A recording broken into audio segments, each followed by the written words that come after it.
Shikues të nderuar, ju përshëndes. Ky është edicioni informativ i mëngjesit në News 24. Besimtarët e Krishterë kremtojnë sot festën e Pashkës, ngjalljes së Krishtit. Besimtarët ndoqën meshat e mbajtura në mesnat në të gjitha katedralet e vendit. Në katedralen katolike të Shëmpalit, mesha u drejtua nga kryepeshkvi i dioqezës Tiranë-Durrës Arjan Dodaj, i cili përcolli mesazhin e paqes dhe harmonisë mes njerëzve, ndërsa në katedralen ortodokse ngjallja e Krishtit, mesha u drejtua për herë të parë nga kryepeshkopi i Tiranës, Durrësit dhe i gjithë Shqipërisë, fort lumturia e tij Im Zot Johani. Në mesazhin e tij u ndal në rëndësinë që ka festa e Pashkës, ngjalljen e Krishtit, duke e vënë theksin tek dashuria që duhet të përcjellim tek njëri tjetri.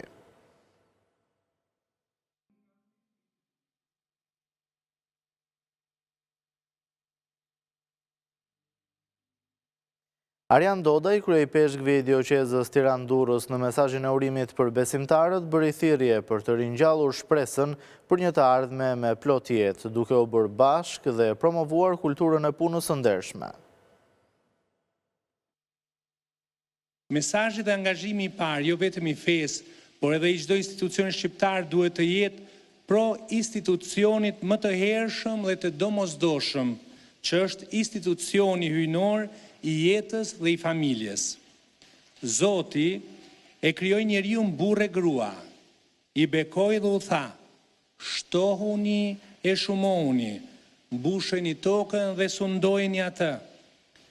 Urimi i kësaj feste le të jetë që populli, kombi, shteti shqiptar të vijojë në trashëgiminë e këtij bekimi hyjnor për familjen dhe rinin shqiptare, ashtu sikurse ndërshekuj, pavarësisht padrejtësive që kemi përjetuar, kanë ditur të na e përcjellin të bukur e të pastër breznitë e mëparshme.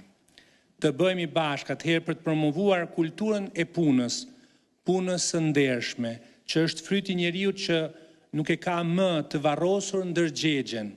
Përkundrazi, nuk ka kur frikë të dëgjojë atë, e në të njëjtën kohë të vlerësohet, të mbrohet më shumë puna e shumë vëllezërve e motrave shqiptar, të cilët ndonjëherë për interesa të pakuptueshme nuk e shohin të mbrojtur meritën, sakrificën dhe angazhimin e tyre, qofshin ata punëtor të thjesht, fermer apo intelektual, të angazhuar në administratën publike apo private, e tjerë.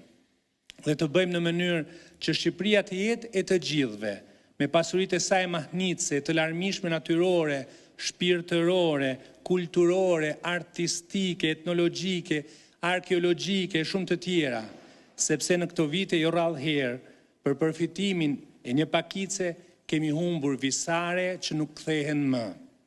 Vëllezër e motra, Krishti është ringjallur. Të ringjallim edhe ne shpresën për një të ardhme më me plot jetë, entuziazëm dhe paqe, harmoni midis mesh. Kryepeshkopi Johan ka përcjell mesazhin për të gjithë besimtarët ortodoks në prag të Pashkës. Ai thotë se ngjallja e Krishtit është një gëzim dhe jo hidhërim, ndërsa thekson se ashtu si Krishti duhet të ndihmojmë njëri tjetrin dhe ata që kanë nevojë. Këtë Pashkë ne nuk e kemi mes nesh kryepiskopin tonë të dashur Anastas, por zemrat tona ngushëllohen duke ditur se ai tani ndërmjetëson për ne pranë Perëndis. Ngjallja e Krishtit na forcon dhe na jep të gjithëve besim. Na jep jetë për jetës së tij, një jetë e shenjtë, një jetë që mposhtë edhe vetë vdekjen. Ai kaloi nëpër varrezën njerëzore, duke përhapur lulet e përjetësisë. Në këtë ditë të shenjtë, të gjithë jemi të ftuar të marrim pjesë në këtë gëzim, sepse vetëm duke e përjetuar në jetën tonë dritën çliruese të ngjalljes, qenia jonë mund të transformohet dhe të arrijë dimensionin e saj të plotë. Ai është shpresa jonë, dhe ata që shpresojnë te Zoti, thot profeti Isaia, do të ripërtërijnë forcën e tyre. Nëse do të ndizë drita e ngjalljes në jetën tonë, atëherë dhe marrëdhëniet ndërmjet njerëzve do të ndriçohen. Ne jemi krijuar si qenie komunitare dhe jemi thirrur të jetojmë në bashkësi me njëri tjetrin, e ta ndihmojmë njëri tjetrin, duke ruajtur dinjitetin e çdo personi njerëzor, sidomos të njerëzve në nevojë dhe në vështirësi. Të dashur vëllezër dhe motra, gjatë Pashkëve ne këndojmë: vraponi dhe i shpallni botës se si unë gjallë Zoti, ndoshta sot më shumë se kur, bota jonë ka nevojë për mesazhin e Pashkës, sepse ngjallja nuk është thjesht një ngjarje e kaluar, po një përvojë e vazhdueshme për çdo kohë, për çdo brez dhe për çdo njeri. Për Pashkë kemi thirrur të përqafojmë njëri tjetrin, dhe për shkak të ngjalljes jetëdhënëse të Krishtit, të falim njëri tjetrin në çdo gjë, që të mund të thrasim me një zemër të pastër, Krishti u ngjall, gëzuar Pashkët dhe për shumë vjet. Tre zyrtarë të policisë rrugore të Tiranës përfshirë shefin e qarkullimit rrugor Roven Zeka u arrestuan me urdhër të SPAK, pasi dyshohet se kanë marrë rishfet për mbylljen e një aksidenti ku ishte përfshirë një grua. Si SPAK ka zbuluar dhënien e rishfetit pasi bashkëshorti i gruas të përfshirë në aksident që komunikoi me zyrtarët e qarkullimit ishte në përgjim për një çështje tjetër. Prokuroria e posaçme urdhëroi arrestimin e shefit të qarkullimit rrugor të Tiranës Roven Zeka në ndyshime për veprën penale të korrupsionit.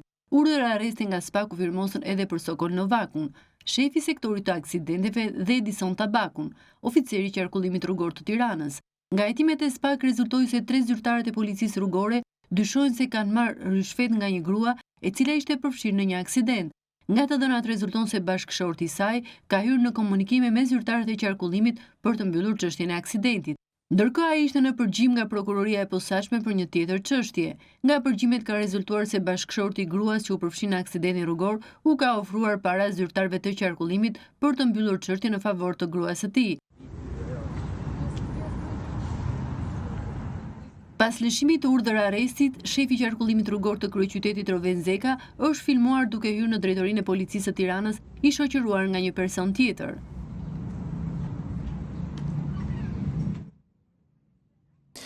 Vrasja e Gjovalin Prendit 3 ditë më parë në plan të Lezhës mbetet ende pa autor. Policia ka ushtruar kontrole në 5 familje që dyshohet se kanë pasur konflikte me të birin e tij Roan Brahimaj, i cili u vra një vit më parë në Greqi. Në listën e kontroleve kanë qenë familje të Reçi në Mirdit dhe familja Ervis Martinajt në Kurbin. Në plan të Lezhës këtë të shtunë ju dha lamturmira e fundit Gjovalin Prendit, 64 vjeçari që u ekzekutua përpara biznesit të tij. Policia mori masa trepta për ceremoninë martore për shkak të konflikteve shumë të forta që djali i 64 vjeçarit Roan Brahimi kishte me shumë grupe kriminale, ndonse edhe ai u ekzekutua në maj të vitit kaluar në Athinë në sy të gruas së dytë dhe fëmijës. Në kuadër të hetimeve që po kryen rreth atentatit, policia ushtroi kontrolle në të paktën 5 familje, me të cilat Roan Brahimi ishte në përplasje të forta dhe ishte dyshuar për vrasje e atentate mafioze. Konkretisht, policia ushtroi kontroll në banesat e fisit Reçi në Mirdit, ku për shkak të konfliktit me fisin Gjini, nga të dyja palët janë vrarë disa persona. Roan Brahimi dyshoi se ishte përfshirë në këtë sak hakmarrje, duke vepruar kundrejt pagesës për llogari të fisit kundërshtar me Reçët. Hetuesi zbarkuan edhe në familjen e Ervis Martinajt dhe kushërinjve të tij, pasi Brahimi ishte në përplasje të forta edhe me mbretin e Kumarit, të zhdukur pa gjuhën prej 3 vitesh, dhe ka qenë një prej të dyshuarve kryesor për atentatin ndaj Brillant Martinajt, te mbikalimi fushkrujës ku u shënuan 3 viktima. Ndalesa e radhës e hetuesve ishte shtëpia e Ylli Brahjas alias Brahimi, pasi 28 vjeçari dyshohet se i bëri atentat në derën e shtëpisë, duke e lënë atë të plagosur, ndërsa të vrarë Klisman Preçin. Roan Brahimi akuzonte kushërinë e gruas se e shiti dhe Martinajt dhe ata e dhënuan barbarisht në një nga bizneset e tyre. Policia ngriti dyshime se Brahimi mund të ishte autori i atentatit në fshatin Gurrës ndaj Ardian Gjeloshit, ku 51 vjeçari mbeti i plagosur, ndërsa u vra ekonomisti i kompanisë Selman Mihana. Ndaj në banesën e Ardian Gjeloshit dhe familjarëve të tjerë ka patur gjithashtu kontrolle, por pavarësisht veprimeve deri më tani nuk janë siguruar të dhëna rreth autorëve të dyshuar të atentatit. Në automjetin e përdorur nga autori që u gjet në fushë gjormë, më shumë se 12 orë pas ngjarjes, nuk janë zbuluar gjurmë pasi rezulton të jetë djegur plotësisht. Gjovalin Prendi u ekzekutua përpara biznesit të tij në plan të Lezhës, ndërsa një orë më vonë në Lundër u plagosën në një atentat mafios djali dhe nipi pronari të kompanisë Pelikani Security, të dy të mitur, një shok i tyre si dhe shoferi i familjes. Policia dyshon se në Lundër u ngatërrua shënjestra dhe se objektivi i mundshëm ishte gruaja e parë e Roan Brahimit. Kjo e fundit është motra Ilir Beqarajt, i arrestuar për vrasjen e Gentian Betjas, ngjarje ku dyshohet të ketë marrë pjesë edhe i shoqi. Një muaj gjysmë pas vrasjes së Betjas, Roan Brahimi u qellua për vdekje në shtetin fqin Greqi. Hetimet për atentatin e sejntes në Lundër kanë zbardhur detaje të reja. Kështu mësohet se plumbat kanë kapur përveç makinës së të plagosurve edhe makinën e një tjetër personi, cili ka shpëtuar pa lëndime dhe ka njoftuar policin.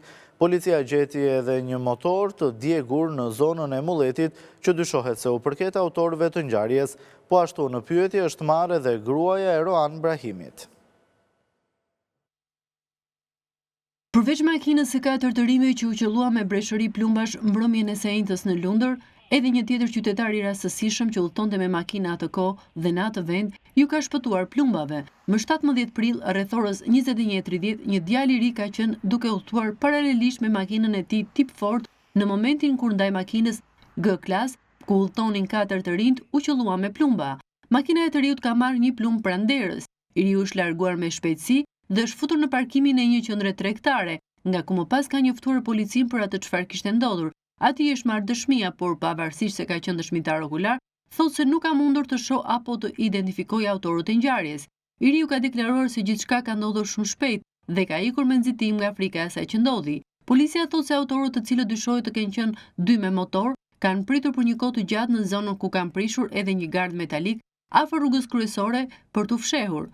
Pas atentatit, autorët me motor Ducati janë nisur drejt Elbasanit, ku kanë humbur dhe gjurmët në fshatra, nga ku dyshohet se një person i tretë i ka marrë me makinë për t'u larguar. Ndërkohë, pas ditën e së shtunës u gjet në afërsi të fshatit Fikas në zonën e Mulletit një motor i djegur, që sipas policisë dyshohet se u përket autorëve që u përfshin në sulmi me armë. Policia deri tani ka gjetur 33 gëshoja në vendngjarje, ndërsa 8 pluma goditën makinën G-klas. Një plumb tjetër goditi makinën tip Ford të një qytetari tjetër të rastësishëm. Në pyetje është marrë edhe gruaja e Roan Brahimit, e cila ka thënë se nuk e ka idenë kush i ka ekzekutuar vjerin dhe se nuk ka lidhje me atentatin në Tiranë pasi ndodhi në Milot. Ajo ka deklaruar gjithashtu se nuk ka problem me askënd.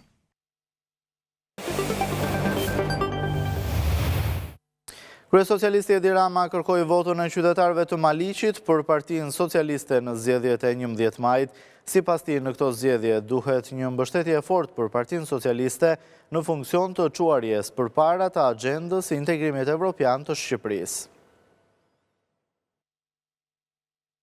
Edi Rama ju tregoi banorëve të Maliqit të rrugën drejt Bashkimit Evropian. Në takimin elektoral në këtë qytet, kryesocialisti tha se me 11 maj të gjithë përtej tifozlekut partijak duhet të bashkohen për të mbështetur integrimin. E vërteta është që sot, për arsye që nuk kanë të bëjnë vetëm me ne, por që kanë të bëjnë me Europën, për herë të parë, që kur ne kemi dalë nga ferri i komunizmit, janë përputhur dëshirat dhe është përputhur vullneti në një moment. Jo vetëm ne duam të hyjmë në Bashkimin Evropian, por dhe Bashkimi Evropian do që të na marrë brenda. Rama kërkoi mbështetje të madhe numerike për Partinë Socialiste në zgjedhje për të mos lejuar ngadalësimin e procesit integrues. Imagjinoni që në 11 maj nuk del një shumicë bindse. Imagjinoni që procesi fillon edhe ngadalësohet. Cili është përfundimi? Thjesht nuk e arrim dot 2027.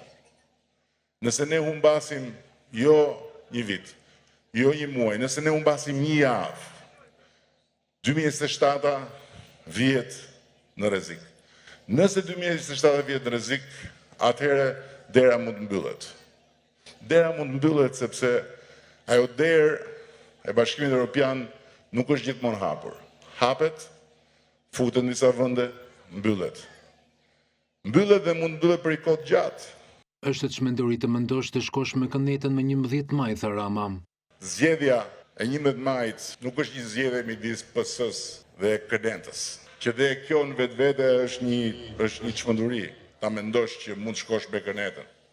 Kjo është një zgjedhje midis interesit të mbar një populli. Ky është interesi i një populli tërë, sepse fakti ka dashur që të na vinë në dorë kjo mundësi, dhe zgjedhja është mes këtij interesi dhe hallit të një njeriu të vetëm. Kryetari demokrat Sali Berisha ka akuzuar nga Dibra kryeministrin Edi Rama se në 12 vite të qeverisjes ngriu rrogat dhe pensionet. Ai deklaroi se qeveria Rama ka grabitur 90% të investimeve, ndërsa premtoi se programi elektoral do të bëhet realitet. Sali Berisha prezentoi kandidatët e koalicionit Partia Demokratike Aleanca për Shqipërinë Madhështore për qarkun Tibër. Për kryedemokratin, sulmi që i bëhet është pasojë e eksperiencës që i bën të mundur të mbajtë çdo premtim. Nuk më duhet pushteti, nuk kam ambicie për para, as për luks, por kam një ambicie, por kam një qëllim, por kam një mision, të bëj gjithçka për të ndryshuar jetën tuaj, për të përmbush me faqe të bardhë para jush këtë mision. Kam elate që tjerët e ma sulmojnë, kam një eksperiencë e cila më bën mua të mundur të mbaj çdo premtim timin. Gjatë 12 viteve në pushtet, Edi Rama ngriu rrogat dhe pensionet, ndërkohë që kosto e jetesës u rrit ndjeshëm, tha Berisha. Rrogat i ngriu, pensionet po thuaj i ngriu, kurse çmimet u rriten nga viti në vit. Parat nuk ju kthyen shqiptarëve, parat nuk ju kthyen qytetarëve. Këta, kur ndan buxhetin, u lan therrime, grabiten 90% investimeve. 12 miliard kanë investuar në rrugë, të cilat kur nuk shkojnë më shumë se 2.3 miliard. Kanë vjedh pra 80-90% të gjitha taksave tuaja. Një përgjigje Sali Berisha ia dha kryeministrit Edi Rama, që sipas tij në takimin zhvilluar në këtë qark ofendoi burra di branë. Ti erdhe si pushtues sepse i lejove vetës të normalisht një fyrje kolektive. Një lloj si dikur para si tu, që këta burra vigan, adhetar, patriot, i shpallin armiq, se qëndronin për atë dhe, se qëndronin për besimin tek Zoti për Dibrën dhe Shqipërinë. Ti fole dje si kopuk. Burrat e Dibrës janë si malet e Dibrës. Njëra i që i sulmon. Ishte gjithçka e përgatitur për këtë edicion informativ. Për zhvillimet më të fundit nga vendi, rajoni dhe bota, klikoni në balkanme.com për të njohur në kohë reale me lajmet e për të ndjekur në live stream News 24. Faleminderit për vëmendjen, bashkëshihemi në edicionin e radhës.